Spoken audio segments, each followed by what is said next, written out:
All right, so I finished treating her. And it took 10 minutes to restore mobility through the pelvis. Earlier, the sacrum is more posterior in relationship to the PSIS. He says a very distinct PSIS. I'm on the very top of it. Sacrum is now deeper, okay? I can now load the sacrum. I can spring it. The force translates through the SI into the hips, into the knees, into the ankles, okay? I can induce spring mobility in multiple directions.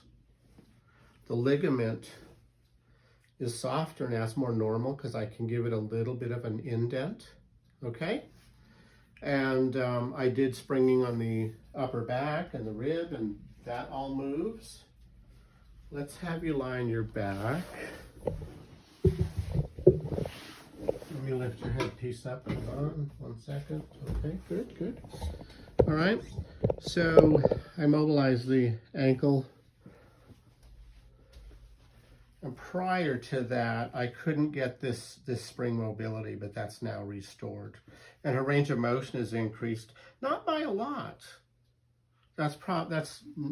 Doesn't look to be more than 10 degrees, but that's a different ankle now.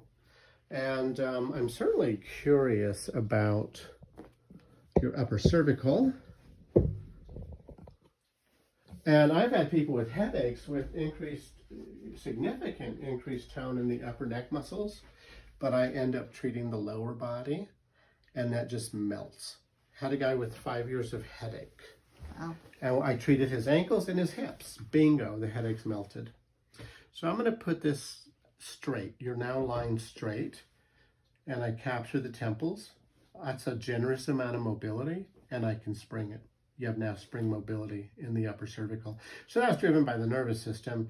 Nothing was out of place. Nothing was subluxed. You just had the nervous system increasing extension. And now when I come off the mastoid, there's a deeper sulcus. The muscle tone is much improved. I can glide C1 easily either side. I can induce a rotational spring on either side. Okay, so now I'm just gonna get under the mandible on the posterior aspect. And now I can spring your mandible. Okay, beautiful. It has normal play, and vertical mobility goes through the TMJ and beyond it. That little tiny little bit of spring is now normal there.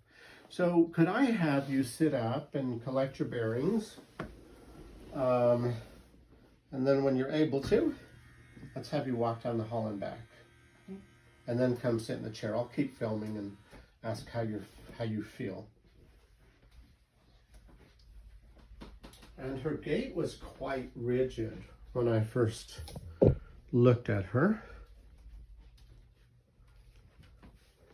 I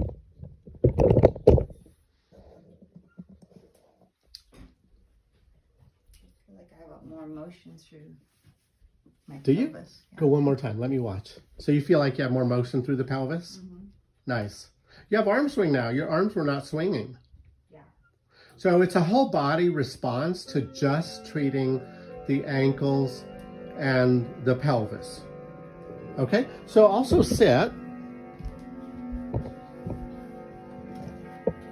Are you aware of anything in sitting?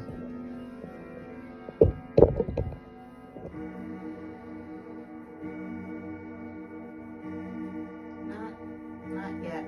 Sometimes it takes some time before that fires up, but right now it's.